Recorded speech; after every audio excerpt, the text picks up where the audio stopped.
So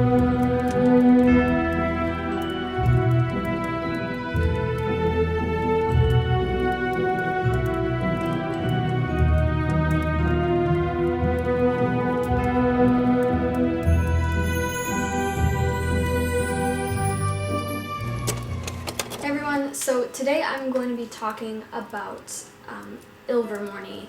I'm sure that you have all heard of Harry Potter, but today's video is going to be on Ilvermorny, which is the American wizarding school that JK Rowling created. I believe it was mentioned briefly in Fantastic Beasts, and you can also read about it on Pottermore. My friend Kaila and I were really excited about the American School of Witchcraft and Wizardry, of course, because we are Americans, so we liked the idea of having our own school in America. But we read about it on Pottermore and everything, and honestly, we were not pleased.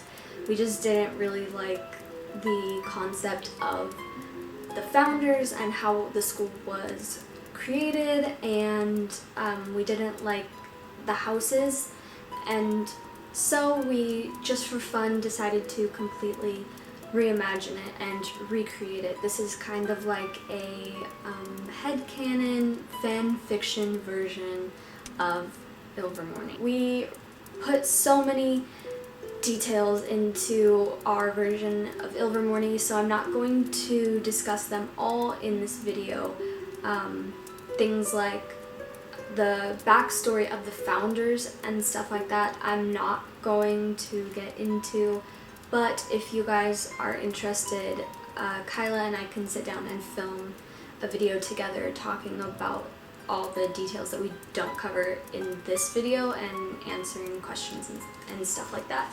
So I'm just going to jump right into the video and our version of Ilvermorny. Also, I did create a sorting quiz. I made an actual quiz that you guys can take that will sort you into your house. So if you would like to take it now before you get into the rest of the video, then you might be able to see what house you'd be sorted into unbiasedly without having too much information, or you could take it at the end of this video. It doesn't really matter. I will have a link in the description box to the sorting quiz if you guys want to take it. So there are some details of the school that are similar to Hogwarts because we really liked certain aspects of Hogwarts, of course, because there are certain things that were just like too magical to not include into Ilvermorny. So there are some things that are similar, but there's a lot of things that we completely changed. So similarly to Hogwarts, you get a letter when you receive admission into Ilvermorny, and you will receive your letter by the familiar of the founders. So you will either receive your letter from a fox, an owl, or a serval cat. Which animal brings you your letter is not which house you'll be sorted into or anything like that. Once you receive your letter, it will have all the information that you need about the school and things that you need to bring with you, and also information on how to get to the wizarding platform. To get to Ilvermorny, you will go to South Station in Boston, Massachusetts, and you will find the Grand Gate. It's not hard to find. It's a big grand metal gate, and it is guarded by one attendant. So all you have to do is go up to the attendant and you will say a password to him. So the password that you'll have to say to the attendant is simply, "I wonder where the wisteria bloom." And then the attendant will respond, "I've heard somewhere far to the east," and he will open the gate, which will allow you access to the wizarding platform where the train will take you to Ilvermorny. So the Ilvermorny Express train will take you right directly up to the school gates, and when you get to Ilvermorny, of course, the first thing is going to be the sorting ceremony. So the sorting ceremony is different than the one at Hogwarts. At Hogwarts you get sorted by the sorting hat, and at Ilvermorny it is called the star sorting. So when you get into the Great Hall, the ceiling is enchanted to look like the night sky, but that is actually for the ceremony. So for this sorting ceremony, when your name is called, you will step up to the designated location, and when you're ready or when the professors tell you, you will simply look up at the enchanted night sky. Once you look up at the stars will read you. They'll like go into your subconscious, ask you questions, and find out which house you fit best into. This all happens in like a split second. It doesn't take very long, and once the stars find a house to put you in, then a constellation will form above you in the shape of the animal of whatever house that you are sorted into. So it will be a constellation of either a fox, a sparrow, or a sphinx. Occasionally, very, very rarely, will more than one constellation appear above you. Usually, if this happens, it's only 2 constellations, and you are able to choose between them which house you want to go to. Even more rarely will all 3 constellations appear above you, and you can choose any of the houses that you want. And that is the star sorting ceremony. So now I will just get into the actual houses and all of the information about them. So there are 3 houses at Ilvermorny School: Foxtail, Sphinx Eye, and Sparrow Crest. All of the houses that we created are actually based off of the founder's Patronus. So whatever the founder's Patronus was, that's what the house is. So a fox is the Patronus of the founder of Foxtail, and a sparrow of Sparrow Crest, Sphinx for Sphinx Eye. And the personality traits of the house match that of the animal. I guess I will start with Foxtail because it's the one you guys are probably most familiar with. Some of you guys know, if you've been around for a while, a few years back I created a headcanon house for Hogwarts, my own house called Foxtail.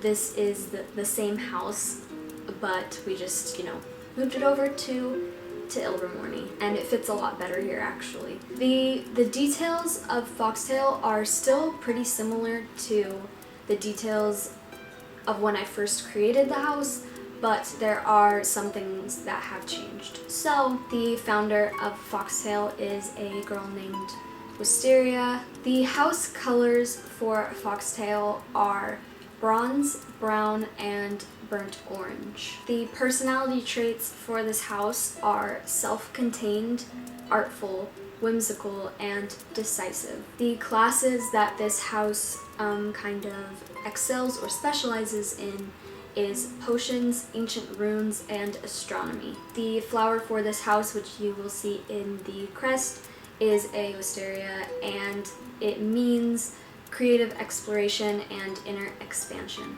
So I wrote here that Foxtail's main drive is simply to live a pleasant life, to focus on their specific interests and live without surprises, be content. They like plans, art, and observing, and just in general the freedom to create. Foxtail house is filled mostly with introverts. So the next house that I'm going to talk about is Sparrow Crest. Sparrow Crest house is filled mostly with ambiverts, so people who aren't necessarily introverts and not necessarily extroverts, just somewhere in the middle. The founder of Sparrow Crest is a man named Harmon. The colors for this house are a light muted green, copper, and gray. The personality traits used to describe Sparrow Crest is sheltering, united, intuitive, and playful.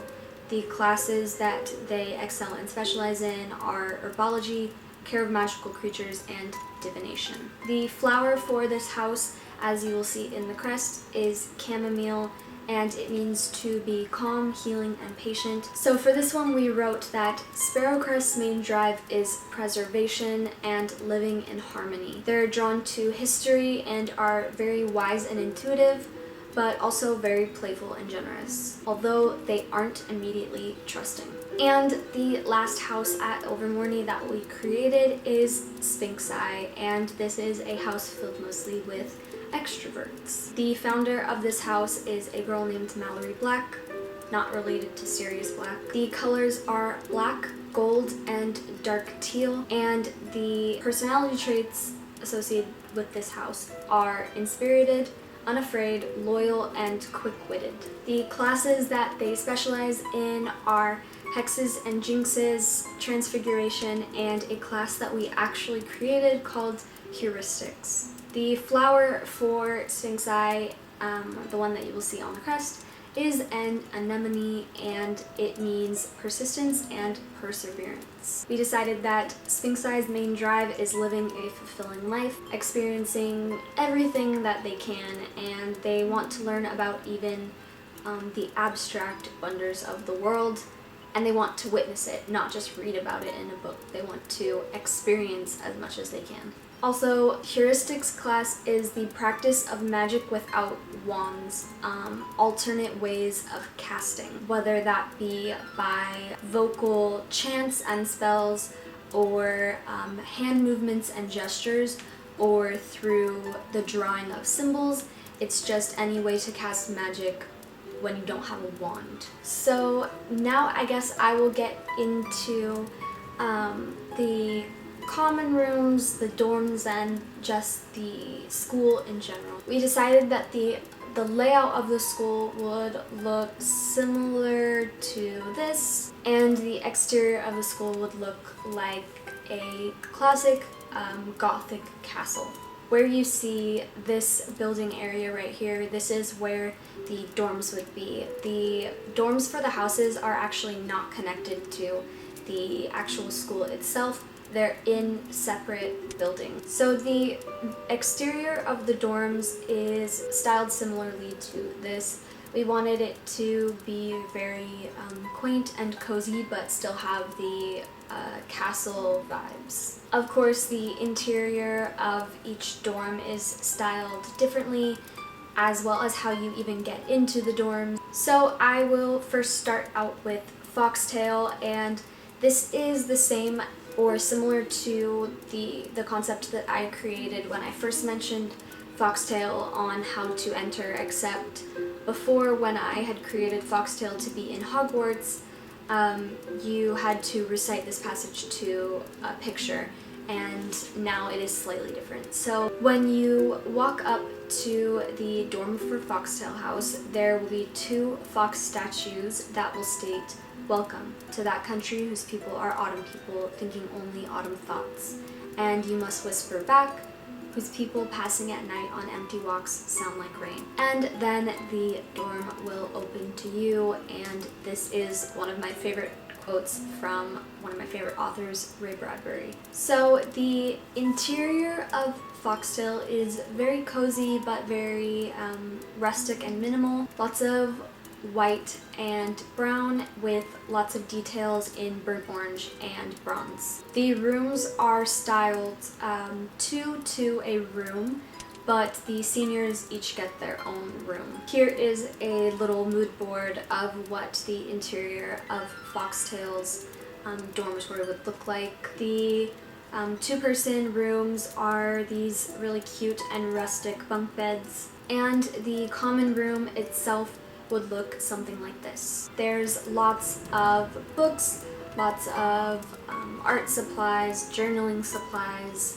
typewriters, everything like that. So next up we have the dorm for Sparrowcrest. So to enter the dorm for Sparrowcrest, you will walk up to the front door and you'll notice that there are 3 separate knockers on the door. So you'll go up to the knockers and you'll have to decide which knocker is the correct one, and you will tap the correct tune. So the tune is always the same. The tune or the beat that you knock to is always the same, but the knocker that is the correct one changes weekly. So the people in the house will of course inform everyone which knocker is the correct one each week. So you will have to pay attention and know weekly which knocker is the right one to use. You only have one chance to enter correctly, so don't mess up. So the interior of Sparrow Crest is filled with lots of light greens and copper and gray detailing, of course. It is their house colors. The bedrooms in Sparrow Crest vary. There are rooms with up to like 4 people, there are rooms with 2 people, and seniors can have their own bedroom if they choose. In Foxtail, the max amount of people in a room is 2 because they're introverted and they like their alone time. But in Sparrow Crest and even in Sphinx Eye, some of the rooms will have more people in them because they do enjoy the company. So you'll have the choice of how many people you want in your room. The bedrooms in Sparrow Crest dorm look something like this. They are very, very cozy. They remind me of little birds' nests. All of the house dorms have a small kitchen, not for really feasting because the main meals take place in the Great Hall and everyone eats them together, but for snacks or anything like that, each dorm does have their own small kitchen. The Sparrow Crest dorm has the biggest kitchen of the other dorms because they like to make desserts and snacks and stuff like that and share it with the other houses. Here is a mood board for the way that the common room would look like. In Sparrow Crest you'll find lots of old artifacts and books on history because they do like to preserve history and the old ways and stuff like that. They also have lots of plants and lots of herbs and incense because one of their main subjects is herbology. So next up we have the Sphinx Eye dorms, and to get into these dorms you will go up to the door and you will have to use your fingers, your 2 fingers, to draw a symbol. The symbol will appear in gold when you draw it, and the symbol changes every week. And this has to do with their class heuristics, which, as I mentioned before, is the act of casting magic in alternate ways, and a lot of those in Sphinx Eye like to cast magic with their hands. So to get into the dorm you have to use that practice and draw a symbol or rune on the door. The colors of Sphinx Eye's dorm is, of course, black, gold, and dark teal. Similar to Sparrow Crest, the amount of people per room just depends on the preference of the people, but again, only the seniors are allowed to have a bedroom to themselves. I keep saying seniors, but what I mean by seniors is the oldest students, the year 7 students. There are 7 grades, 7 years to Ilvermorny, just like there are to Hogwarts. I just call the year 7 students seniors because, well, I'm from America and we just call them seniors. So the beds for Sphinx Eye look something like this. Definitely more elegant than the other houses because their colors are a lot darker. The common room would look something like this. Very extravagant and elegant. Sphinx Eye's common room and dorm room has lots of artifacts from their adventures, things they picked up from traveling around different places. You'll find lots of atlases and maps, and probably also lots of journals or letters documenting their adventures. And that is the house dorms and common rooms. So now on to the main school and just some photos and mood boards of what it would look like.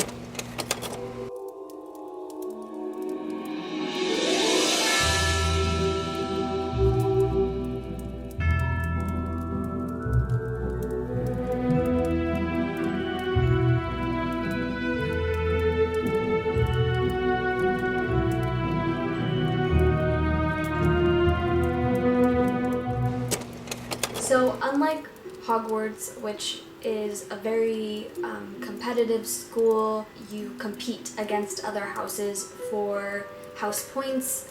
Ilvermorny doesn't do any sort of competitions like that. Instead, they just have traditions and things that they do all together. Unlike how at Hogwarts, you pretty much do everything with your house.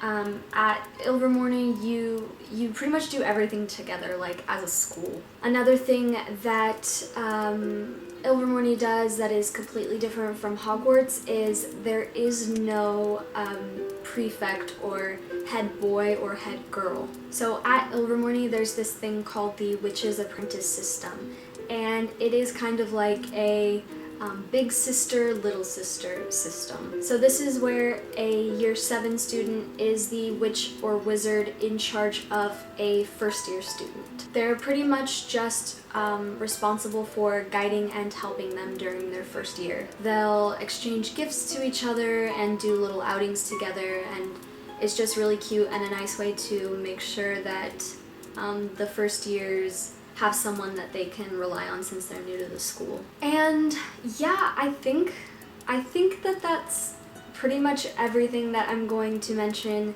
in this video about our reimagined Ilvermorny. Again, there is a lot more details that we came up with about our version of Ilvermorny, but if you guys are interested, then we'll make another video together where we can talk about that. So if you guys have anything specifically that you're curious about, just leave it in a comment down below. Any questions that you have, or if you want to know if there's like a sport that Ilvermorny specializes in or anything like that, you guys can ask it in the comments down below, and we'll try and make another video soon talking about the rest of it. So I hope that you guys enjoyed Kaila and I's reimagined version of Ilvermorny School of Witchcraft and Wizardry. Don't forget, if you want, you can take the sorting quiz. The link is in the description box. And yeah, that's pretty much it. So till next time, stay cozy. Bye.